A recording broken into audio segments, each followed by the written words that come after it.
The giant screens in the Galactic Council chambers flashed red. Emergency signals blared through the curved halls. Hundreds of alien representatives from across the galaxy rushed to their seats, whispers turning to shouts as news spread. Humans had returned. 5 years ago, the entire human fleet had left Council space. They packed their colonies, dismantled their stations, and vanished after the Council dismissed their warnings about something called the Voidborn. Now, massive human ships appeared at the edge of the Orion Arm without warning. They sent no messages. They made no demands. They simply moved forward with clear purpose. "This is an invasion," said Senior Ambassador William Gardner, his fist slamming against the polished stone table. The Centauri Alliance representative's blue skin darkened with anger. "We must respond with military force immediately." Across the chamber, Council historian Samantha Powell stood, her gray hair tied back tightly. "May I remind the Council of Humanity's final message before departure? They said, when we return, do not stand in our way. Perhaps we should listen this time." The Council leader, a tall being with 4 arms, raised them all for silence. "We have monitoring stations tracking their approach. 17 vessels, each larger than our biggest capital ships. Their technology appears changed." On board the lead human vessel Defiance, Commander Jack Nelson looked at the star map. 5 years of preparation had led to this moment. 5 years since the Council laughed at humanity's evidence. 5 years since they chose to leave rather than waste time arguing with fools. "Status report," he said. His second-in-command, Lieutenant Ben Wright, looked up from his station. "Council observation posts have spotted us, sir. They're scrambling ships to intercept.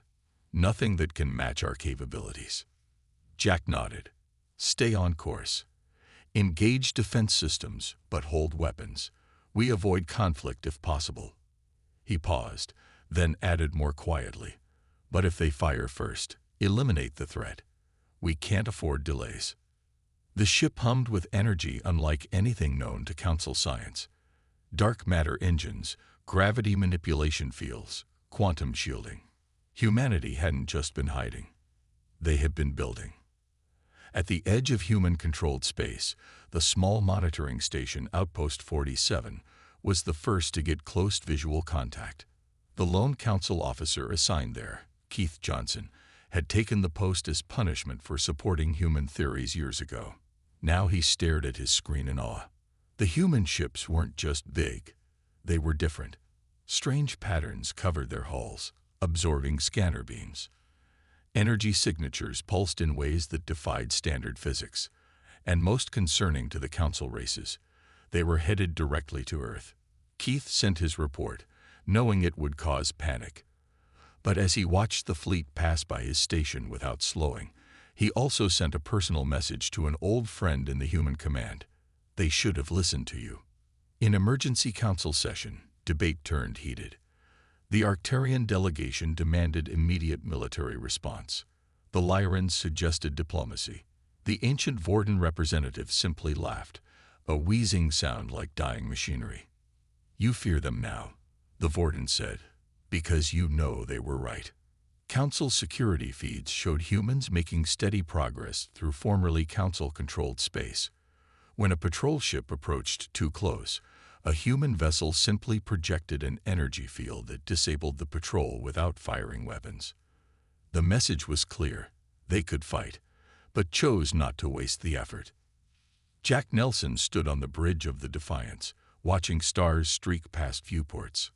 Earth was still weeks away at their current speed, but already he could feel the weight of his mission pressing down.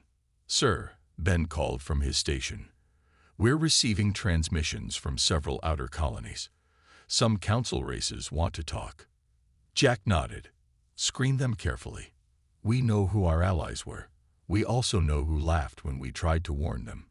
He looked at the distant pinpoint of light that was Sol, humanity's home star. "The Voidborn are coming," he said quietly, "and this time, nobody will ignore us." The air in Proxima Station's lower levels smelled of alien spices and engine fuel. Council Intelligence Officer Peter Harris pulled his hood lower, hiding his human features. 5 years since humans left Council space, yet some still remained: spies, observers, and those who chose to hide their identity rather than return home. Peter slipped through the crowded market, following a thin alien with 6 arms who carried information worth more than most planets. The alien ducked into a small doorway, and Peter followed into a dimly lit room where various species huddled over drinks. "You have credits?" the alien asked, all 6 hands twitching nervously. Peter slid a small chip across the table. "Information first." The alien's skin changed from green to blue as it plugged the chip into a scanner, verifying the amount. Council lied about the Voidborn. They exist. Council had proof 5 years ago when humans warned them. Peter's face remained calm, but his heart raced. "Show me." The alien produced a small data crystal. Security footage.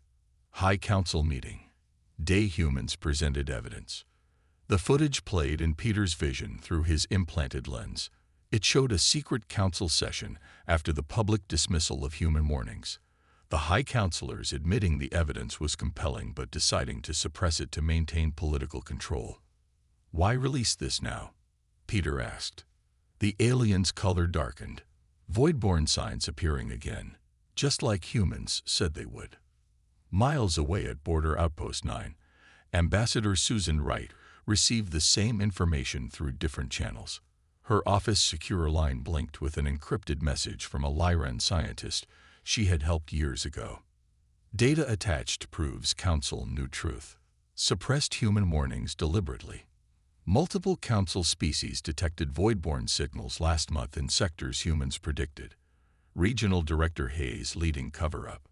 Susan downloaded the files, her hand steady despite her shock. For 5 years she had remained in Council space, one of the few humans allowed to stay behind as a diplomatic liaison. Now she understood why. She was being watched. The next morning, she entered Regional Director Alan Hayes' office with a calm she did not feel. "Director, I believe we need to discuss the Voidborn situation," she said, placing a datapad on his desk. The human-looking man's face showed no reaction, but his eyes flicked to the silent alarm under his desk. "Ambassador Wright, I don't know what you're talking about." The evidence the Council had 5 years ago. The same evidence that caused humanity to leave. She activated the pad, showing the secret meeting footage. "You were there." Hayes' friendly facade vanished. "And now you're here. How unfortunate." He touched his comm unit. "Security to my office. Already sent this data to 3 separate channels," Susan said quickly. "If I disappear, it goes public." Hayes paused, then smiled thinly. No one would believe it. Humans were always prone to conspiracy theories. That's why the Council dismissed you in the first place. "Then why are you so worried about this data?" Susan asked. Before Hayes could answer, his window display flashed with an emergency alert. The human fleet had changed course, now heading directly toward a previously restricted system. "They know," Hayes whispered, forgetting Susan for a moment. "They always knew." Susan slipped from the office during the confusion. In the corridor, she heard Hayes arranging an accident for her transport. She ducked into a maintenance shaft as security teams ran past. As Susan hacked a small shuttle's access codes in the lower bay, her secure comm pinged with a message from Earth. "Evidence received. Return immediately. Extraction team en route." The human fleet hadn't just returned for Earth. They had returned for the truth. On the bridge of the Defiance, Commander Jack Nelson received Susan's data package. "Confirm our course change to the Arcturus system," he ordered, "and prepare a team to recover Ambassador Wright." His second-in-command nodded. "Council ships are following at a distance. They seem confused by our change of direction." Jack smiled grimly. "They're about to be a lot more confused. The whispers of truth are becoming shouts, and soon the entire galaxy will hear them." The Great Hall of the Galactic Council looked nothing like it had a week ago. Where once order and ceremony ruled, now shouting matches broke out between species that had been allies for centuries. 3 empty seats marked the places where the Taurians, Lyrans, and Delphians once sat. They had officially broken from council doctrine the day before. Head counselor Gregory Wilson stood at the center platform, his calls for order drowned out by accusations flying across the chamber. "The humans were right," shouted the Delphian representative before walking out.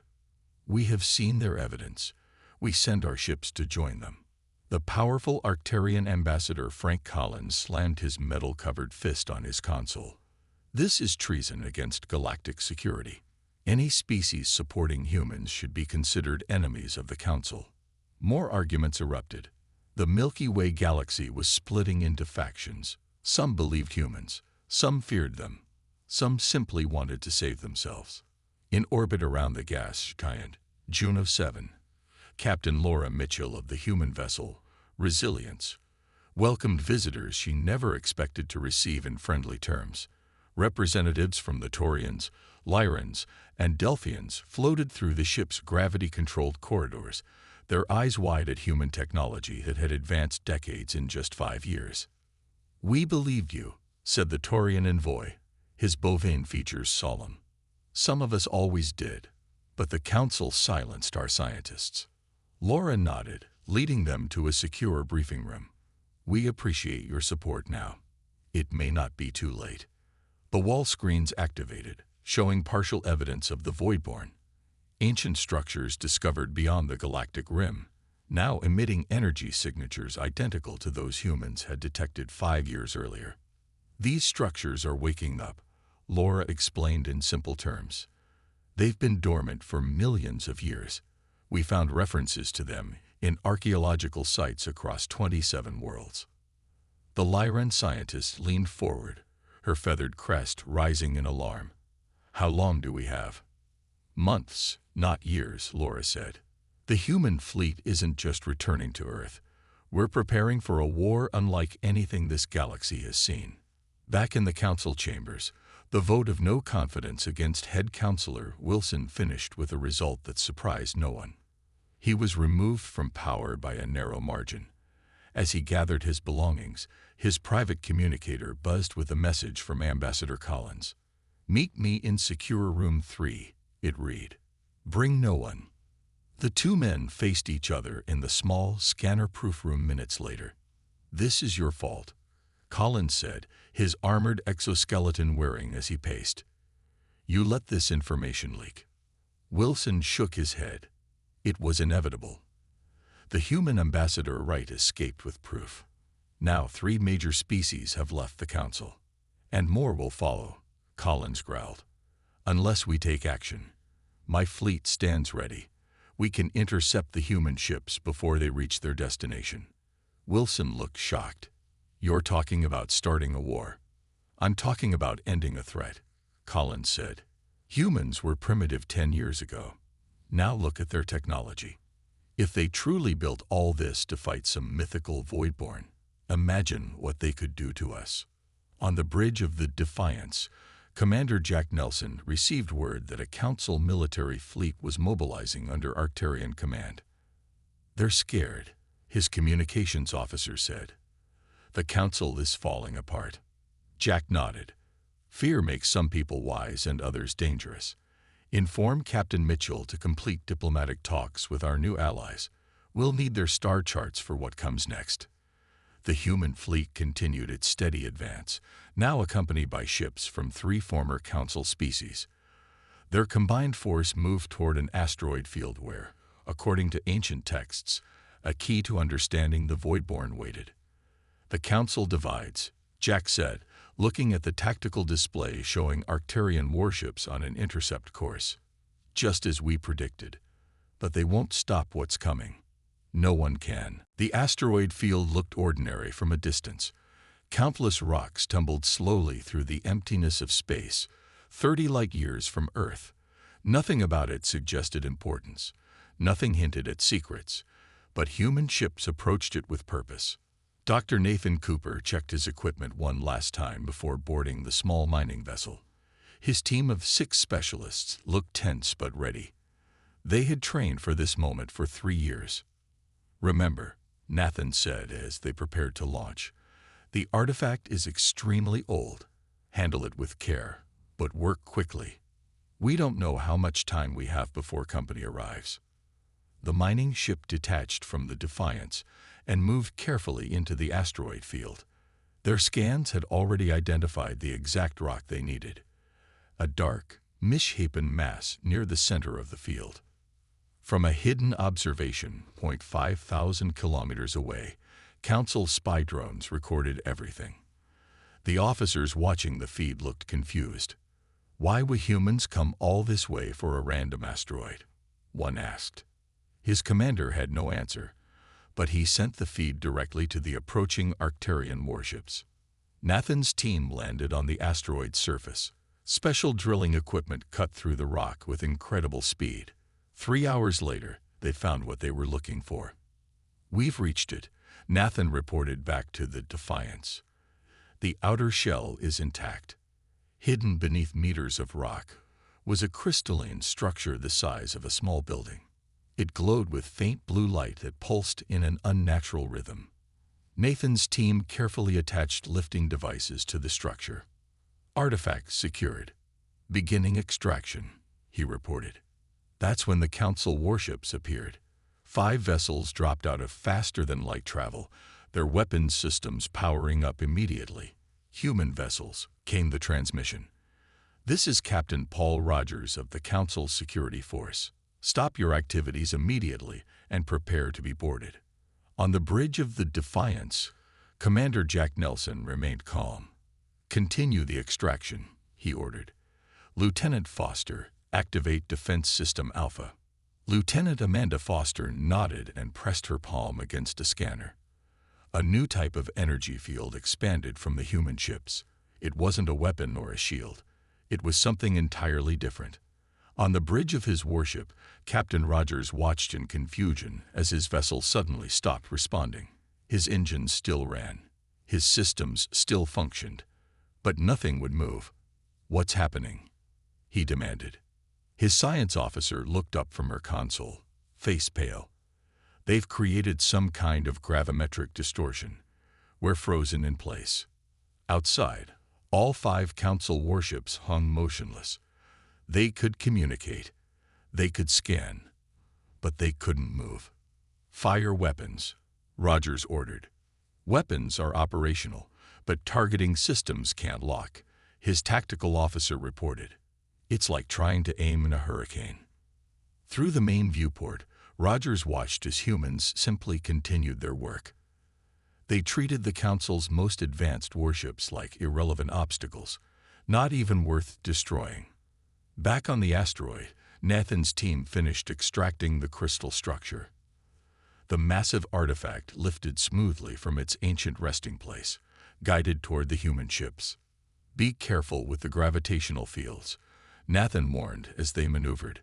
"The crystal responds to certain frequencies." The artifact was loaded into a special containment bay aboard the largest human vessel.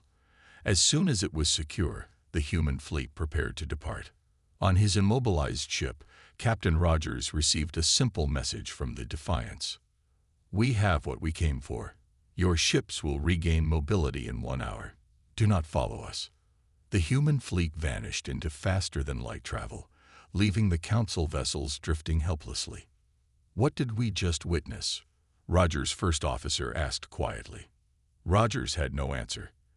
Humanity had neutralized the Council's most powerful warships without firing a single shot, and all for a strange crystal no one had known existed. On the Defiance, Nathan examined the artifact in the secure lab. Its pulsing had grown stronger since they brought it aboard. "It's reacting to us," he told Jack over the communication system. "It knows we're here." Jack stared at the screen showing the ancient object. "Then it probably knows they're coming too," he said quietly. "Set course for Earth. It's time for the next phase." The Council observation post beyond Neptune was small and usually quiet. Only 3 officers staffed it, monitoring the outer reaches of the Sol system. For years, nothing interesting had happened here. Today, everything changed. "Sir, I'm detecting an energy spike," said the young officer at the scanner station. "It's huge." The station commander looked at the readings and felt his blood turn cold. A massive object was appearing where nothing had been moments before. The readings made no sense. It was bigger than any ship, bigger than most moons. "Send an emergency alert to Council headquarters," he ordered. Priority 1. The object fully materialized beyond Neptune's orbit. It was planet-sized, dark, and shaped like no vessel any Council race had ever built. Its surface rippled like liquid metal despite the freezing vacuum of space. Without warning, it extended massive tendrils toward the nearby Kuiper belt and began pulling in asteroids, comets, and other matter. It was feeding. The Council observation team recorded everything, sending live feeds back to headquarters. Their instruments struggled to analyze the object. "This matches the human predictions," whispered the science officer. "This is a Voidborn vessel.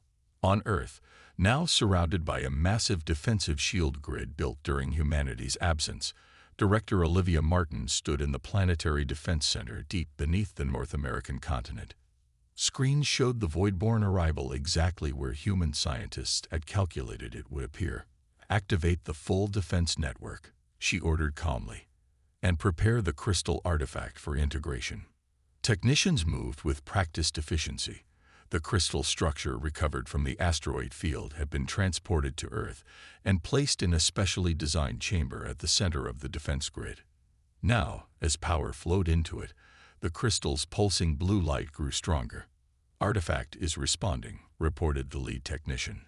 "Quantum resonance established." Olivia nodded. "Begin the interface." The crystal glowed brighter as data streams connected it to Earth's defense systems. On screens around the room, images of the Voidborn vessel appeared. But now they showed more than just its physical form. They revealed energy patterns, communication signals, and dimensional weaknesses that normal sensors could never detect. "The artifact is working," Olivia said. "It's a Voidborn communication node, and our key to predicting their movements." At Galactic Council headquarters, emergency alarms sounded as the observation post data arrived. Species representatives who had dismissed human warnings years ago now watched in horror as the Voidborn threat materialized exactly as predicted. Council Security Chief Daniel White stood before the emergency session, his face grim. "I must inform the Council that humanity's warnings from 5 years ago were," he paused, swallowing hard, "classified and suppressed by order of the previous administration." Shouts of anger filled the chamber. Several councilors stood and formally resigned in disgrace. Others demanded immediate action. "We must offer humanity our unconditional support," said the Taurian representative, who had recently returned to the council as an observer. They were right all along. After heated debate, the remaining council members voted unanimously to extend all possible assistance to humanity against the emerging threat. Their most advanced warships were ordered to the Sol system immediately. Back on Earth, Olivia received the council's message. She allowed herself a small smile as she read it. 5 years too late," she said to her assistant, "but better than never." The crystal artifact pulsed faster as new data flowed through it. Suddenly, all screens in the command center flashed with alerts. "Director, we're detecting 2 more dimensional ruptures forming," called out the sensor officer.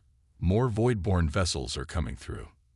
Olivia's expression remained calm as she activated the global communication system. "This is exactly what we prepared for," she told the defense teams around the planet. "Humanity has spent 5 years building weapons specifically designed to fight the Voidborn. Now we use them." On screens throughout the command center, the massive defensive grid around Earth began to glow with power.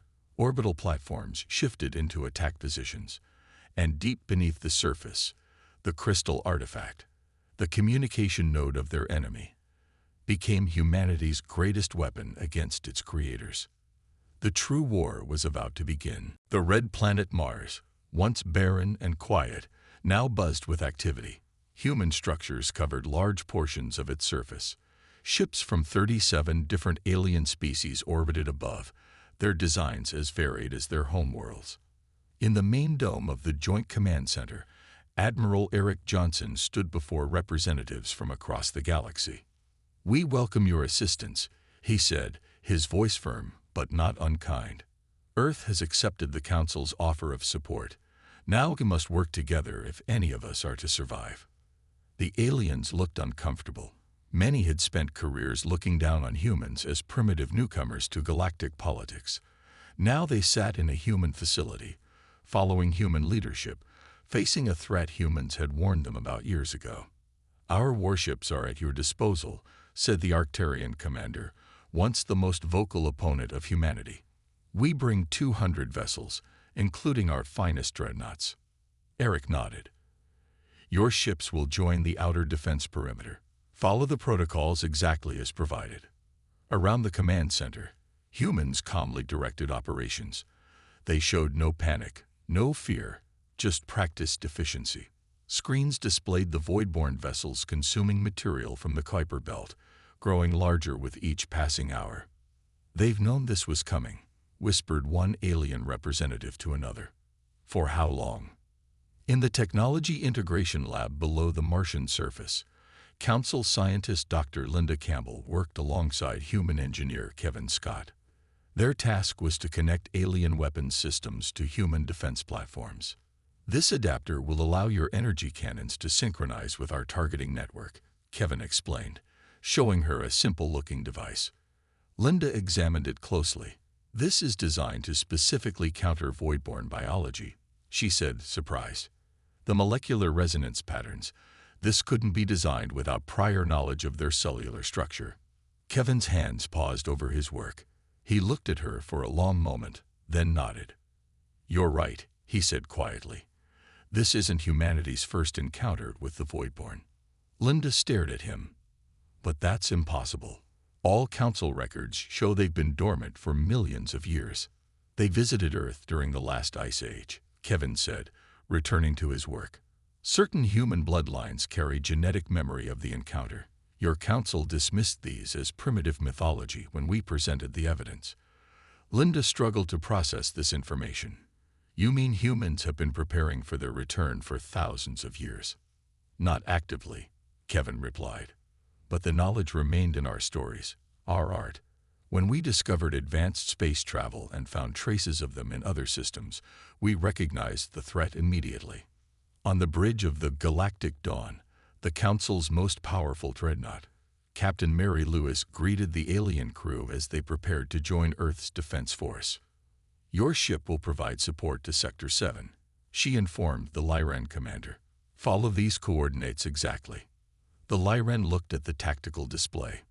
"These formations are unlike any battle strategy in Council records." Mary nodded, "because they're designed specifically for fighting Voidborn, not other conventional ships." "How could humans develop such specialized tactics without prior experience?" the Lyran asked. Mary's expression remained neutral. "We're quick learners." In the main command center, Admiral Eric Johnson received an urgent message from Earth. The crystal artifact was providing new information. 3 more Voidborn vessels were preparing to emerge near Saturn. "Begin Phase 2, he ordered. Throughout the solar system, massive defense platforms previously hidden in dimensional pockets began to appear. Hundreds of them, far more advanced than anything the Council races had built, took position around key planets and strategic points. The alien representatives watched in shock. Humans hadn't just built defenses, they had created an entire war machine specifically designed to combat the Voidborn. And they had hidden its true scale from everyone. "You never left to escape," said the Arcturian commander, finally understanding. "You left to prepare." Eric nodded. "And to test who would stand with us when the truth could no longer be denied." He looked at the tactical display showing the approaching Voidborn vessels. "Now we find out if our preparations were enough." 3 new Voidborn vessels emerged near Saturn, their massive forms distorting space as they appeared. Each was larger than the first, with surfaces that shifted and changed like oil on water.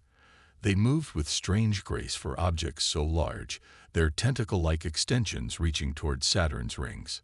From the Lunar Command Center, Commander Nicole Bennett watched the tactical displays with intense focus. Her team of operators sat at stations around the central platform, hands flying over controls. "Defense platforms in Saturn sector. Activate now," she ordered. Throughout the solar system, humanity's true preparations revealed themselves. Massive structures hidden in dimensional pockets appeared suddenly in space. Hundreds of platforms, each bristling with weapons unlike anything the Council races had ever seen, took position around the Voidborn vessels. "Platforms online," reported her second-in-command. "All systems green." Nicole nodded. "Begin the counterattack." The defense platforms fired in perfect synchronization. Beams of energy that seemed to bend reality itself struck the Voidborn vessels from multiple angles. Where the beams hit, the strange liquid metal surface of the vessels rippled with distress. The Council's most powerful dreadnought, Galactic Dawn, arrived to assist, its massive engines pushing it toward the battle. Its alien crew prepared to fire weapons that could destroy small moons. But before they could engage, a human officer appeared on their communication screen. "Take position in Sector 47, he said calmly. "Support fire only. Follow these exact coordinates." The alien captain felt a moment of anger at being given orders, but complied. From the observation deck, Ambassador Edward Miller watched in awe as human vessels engaged the Voidborn directly. Human ships moved in patterns that seemed impossible. They executed turns and maneuvers that defied known physics, their hulls glowing with energy fields that bent light around them. They were smaller than the Voidborn vessels, but moved with precision that made them deadly opponents. "How are they doing this?" Edward whispered to himself. The nearest human officer glanced at him. "Dimensional folding drives," she said simply. "We developed them 3 years ago." The Voidborn vessels responded to the attack. Their surfaces pulsed with strange energy, and suddenly every living being in the solar system felt a pressure in their minds. A cold alien presence pushed against their thoughts, seeking entry. On Mars, aliens screamed and collapsed as the psychic attack overwhelmed them. Council ships lost control as their crews fell to the mental assault. But humans stood firm, and among them, a special group stepped forward. In a shielded chamber on Earth, Specialist Ryan Parker led 200 human telepaths in creating a protective mental barrier. "Focus on the pattern we practiced," he instructed them. "Layer 7, then 3, then 9. The human telepaths joined their minds in a way they had trained for years to accomplish. Their combined power extended outward, forming a shield that covered not only Earth but reached to protect allied ships as well. The Voidborn's psychic attack hit this barrier and scattered like water on rock. Aliens who had been writhing in pain suddenly found relief, their minds shielded by human telepathic power.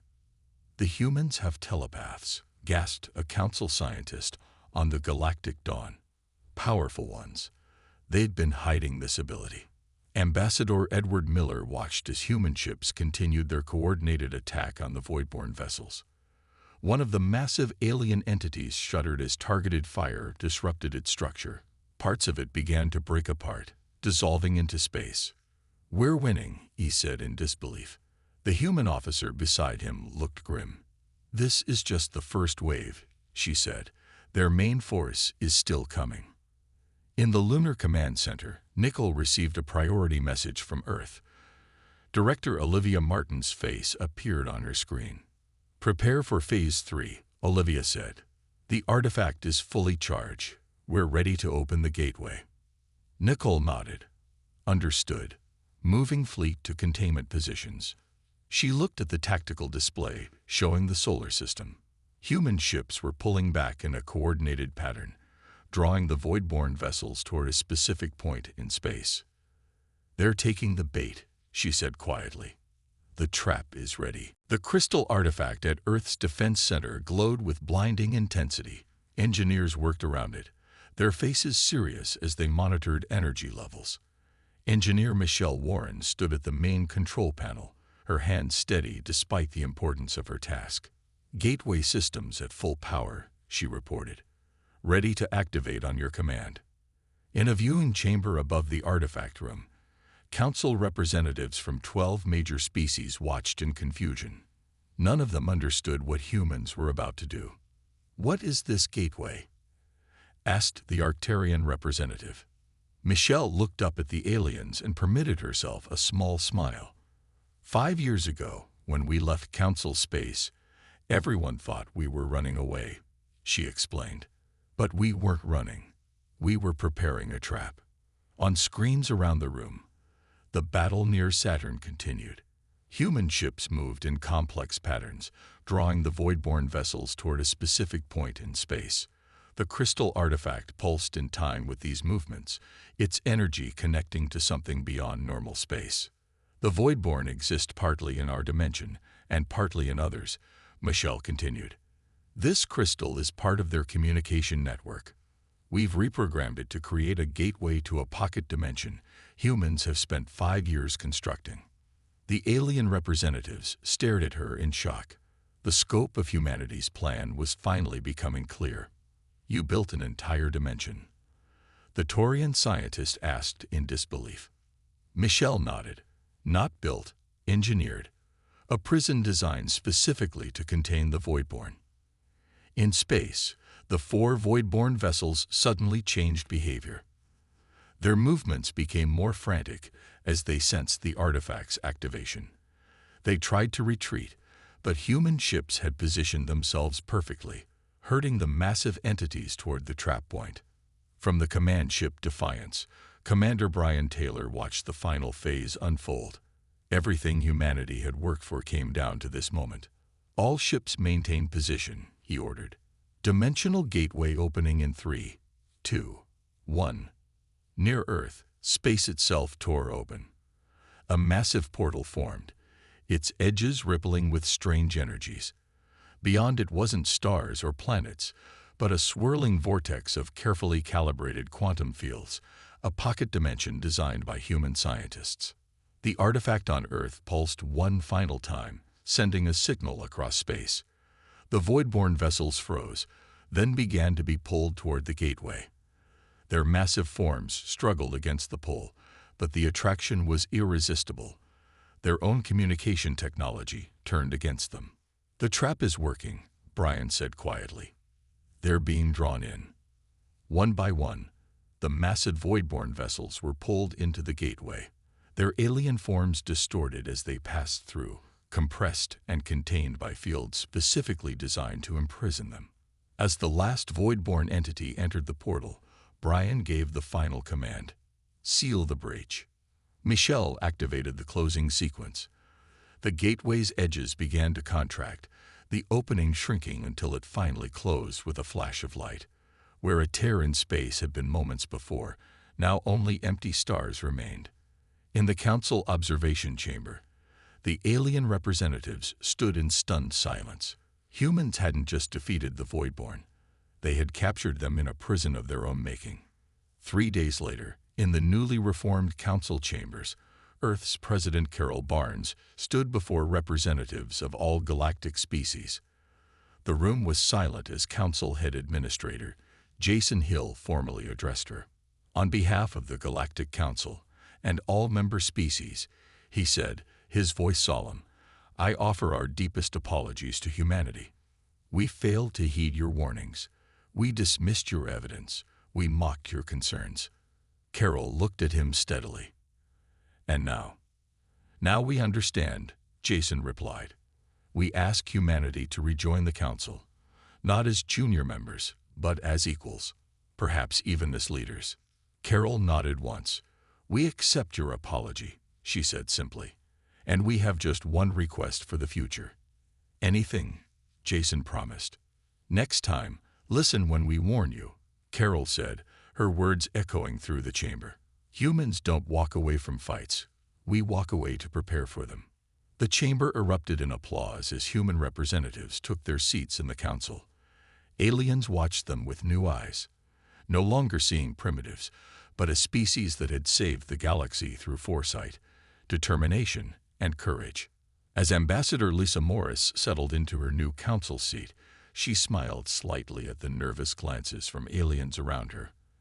They finally understood what humanity truly was, and what it was capable of when united against a common threat. The galaxy would never underestimate humans again.